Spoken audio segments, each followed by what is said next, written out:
வணக்கம் நண்பர்களே. ராஜ் டேட்டாபேஸ் சேனலுக்கு உங்களை அன்போடு வரவேற்கிறேன். நான் உங்கள் ஜோதிடர் ராஜ். பொதுவா யூடியூப்ல ராசி பலன் அப்படின்னாலே அடி தூள் பட்டைய கிளப்ப போகுது, பணம் கொட்ட போகுது அப்படி இப்படின்னு தான் சொல்லுவாங்க. ஆனால் நம்ம அப்படி சொல்ல போகிறதில்ல.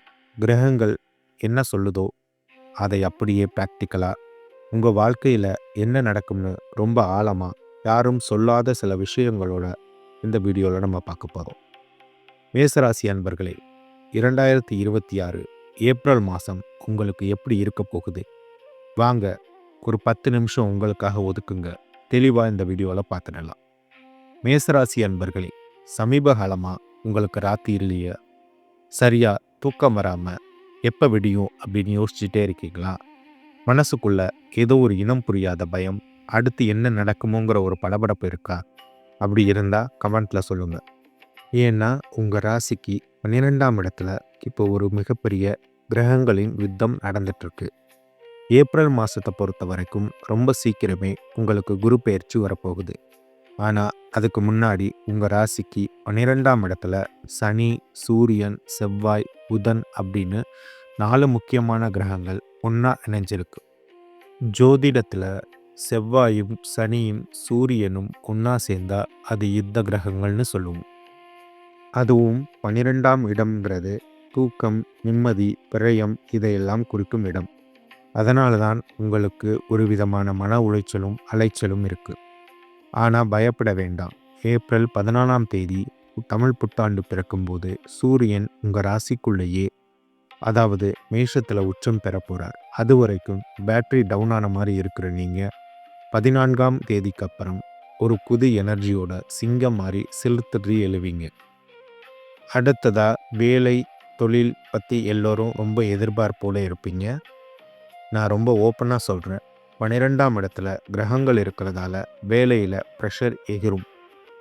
இந்த வேலையே வேண்டாம், ரிசைன் பண்ணிட்டு வேறு வேலை தேடலாமான்னு தோணும்.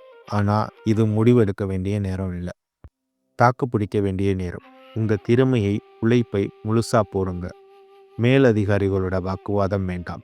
குரு பார்வை கிடைக்கிற வரைக்கும் வேலையை கெட்டியாக பிடிச்சிக்கோங்க. அடுத்து பொருளாதாரத்தை பற்றி பார்த்தோம் அப்படின்னா, எவ்வளோ டென்ஷன் இருந்தாலும் ஒரு சூப்பரான விஷயம் என்ன தெரியுமா? சுக்கிரன் உங்கள் ராசியிலேயே இருந்து ஏப்ரல் 19, 20ஆம் தேதிகளில் உங்கள் வாக்குஸ்தானமான 2ஆம் இடமான ரிஷபத்துக்கு வராரு. இதனால் உங்கள் பேச்சுக்கு மதிப்பு கூடும். பொருளாதாரத்தை பொறுத்த வரைக்கும் இந்த சுக்கிரன் உங்களை காப்பாற்றிடுவார். பணம் தேவைப்படும் போது கரெக்டாக வந்து சேரும். ஆனால் 12ஆம் இடத்துல கிரகங்கள் இருக்கிறதால வர்ற பணம் அப்படியே செலவாகும். அதனால் சேமிப்பு கொஞ்சம் கஷ்டம்தான். அடுத்ததா குடும்ப வாழ்க்கையில் பெரிய பிரச்சனை இல்லை. சுக்கிரன் நல்ல நிலைமையில் இருக்கிறதால கணவன் மனைவிக்குள்ள நல்ல புரிதல் இருக்கும். ஆனால் புதுசாக கல்யாணம் பேச போகிறீங்க, பொண்ணு மாப்பிள்ளை தேடுறீங்க அப்படின்னா அவசரப்பட்டு முகூர்த்தம் குறிக்க வேண்டாம். யாராவது ஒருத்தர் மூலமாக சின்ன தடங்கள் வரலாம். ஏழரை சனி நடக்கிறதுனால நிதானம் ரொம்ப முக்கியம். அடுத்ததாக மாணவர்களுக்கு, எக்ஸாம் எழுதுகிற மாணவர்களுக்கு இது ஒரு சோதனை காலம். சோதனைனா ஃபெயிலாயிடுவோம்னு அர்த்தம் இல்லை. கடவுள் உங்களை சோதிக்கிற நேரம் இது. படித்தது மறந்து போகிற மாதிரி தோணும். ஆனால் யார் ஒருத்தர் இந்த குழப்பத்திலையும் ஃபோக்கஸ் பண்ணி மிஸ் பண்ணாமல் அதிக ப்ராக்டிஸ் பண்ணுறாங்களோ அவங்க தான் டாப்பராக வருவாங்க. மெடிடேஷன் பண்ணிவிட்டு படிக்க ஆரம்பிங்க, நல்லாயிருக்கும். அடுத்ததாக பெண்கள் மற்றும் இல்லத்தரசிகளை பற்றி பார்த்தோம் அப்படின்னா, பெண்களுக்கு வீட்டில் மற்றவங்களோட சப்போர்ட் கொஞ்சம் குறையிற மாதிரி ஃபீல் பண்ணுவீங்க. நம்ம எவ்வளோ செஞ்சாலும் யாருக்கும் தெரியலையேன்னு ஒரு விரக்தி வரும். வீடு மாறலாமா, ஊர் மாறலாமாங்கிற குழப்பம் வரும். எந்த பெரிய மூவ்மெண்ட்டும் இப்போதைக்கு வேண்டாம், ரிலாக்ஸாக இருங்க. உங்களுக்கான நேரம் சீக்கிரமே வரப்போகுது. அடுத்த ஆரோக்கியத்தை பொறுத்த வரைக்கும் இந்த மாதம் நீங்கள் ரொம்ப ரொம்ப கவனமாக இருக்க வேண்டிய இடம் உங்கள் ஹெல்த் தாங்க. ஏப்ரல் 2ஆம் தேதியில இருந்தே செவ்வாயும் சனியும் இணையுது. ஓவர் ஹீட், பிபி, டென்ஷன், தலைவலி, கால்வலி இதெல்லாம் வர வாய்ப்பு இருக்குது. வண்டி ஓட்டும்போது, வெளியில் பயணம் செய்யும்போது ரொம்ப கவனமாக இருங்க. கோபத்தை குறைச்சிக்கோங்க. அடுத்ததாக வீட்டில் இருக்கிற பெரியவங்க அமைதியாக சாமி கும்பிட்டுட்டு தேவையில்லாத பஞ்சாயத்தில் தலையிடாமல் இருந்தாலே பாதி பிரச்சனைகள் குறைஞ்சிடும். லாங் ட்ராவல் பண்ணுறத இந்த மாதம் அவாய்ட் பண்ணுங்க. அடுத்ததாக இந்த ஏப்ரல் மாதம் மேசராசிக்காரங்க செய்ய வேண்டிய பரிகாரம், அதிகமாக தண்ணி குடிங்க.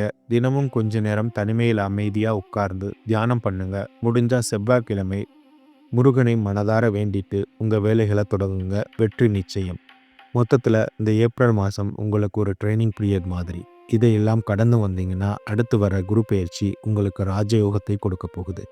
இந்த வீடியோ உங்களுக்கு யூஸ்ஃபுல்லாக இருந்திருக்கும்னு நம்புகிறேன். பிடிச்சிருந்தா லைக் பண்ணுங்கள். உங்கள் மேசராசி நண்பர்கள் எல்லோருக்கும் ஷேர் பண்ணுங்கள். கமெண்ட்டில் உங்கள் கருத்துக்களை சொல்லுங்கள். நன்றி, வணக்கம்.